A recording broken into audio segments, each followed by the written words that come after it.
CM Hemant Soren जाएंगे supreme court. ED को चुनौती देने वाली याचिका खारिज।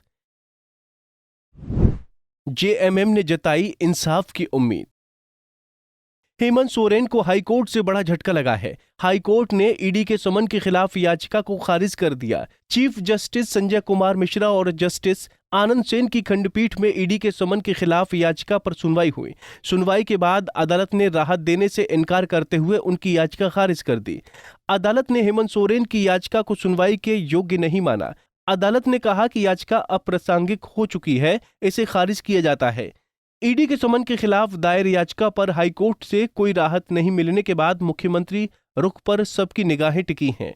ऐसे में कयास लगाए जा रहे हैं कि सीएम एक बार फिर इस आदेश के खिलाफ सुप्रीम कोर्ट में याचिका दाखिल कर सकते हैं। अब आगे क्या होगा?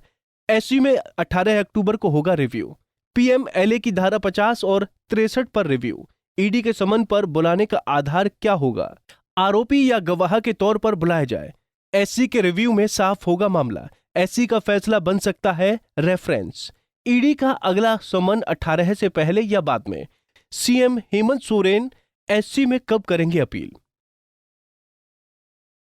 हेमंत सोरेन की ओर से ऑनलाइन पक्ष रखते हुए सुप्रीम कोर्ट के वरीय अधिवक्ता कपिल सिब्बल ने कहा कि हेमंत सोरेन के खिलाफ कोई प्राथमिकी दर्ज नहीं है। ऐसे में उन्हें समन जारी करना उचित नहीं है।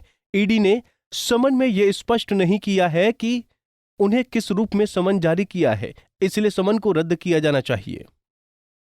मंत्री हेमंत सोरेन को ईडी के द्वारा भेजे गए समन के खिलाफ याचिका पर आज झारखंड उच्च न्यायालय में माननीय मुख्य न्यायमूर्ति की अध्यक्षता वाली खंडपीठ में सुनवाई हुई। आज ईडी के द्वारा अपना पक्ष रखा गया और सभी पक्षों को सुनने के उपरांत माननीय खंडपीठ ने याचिका को खारिज कर दिया है।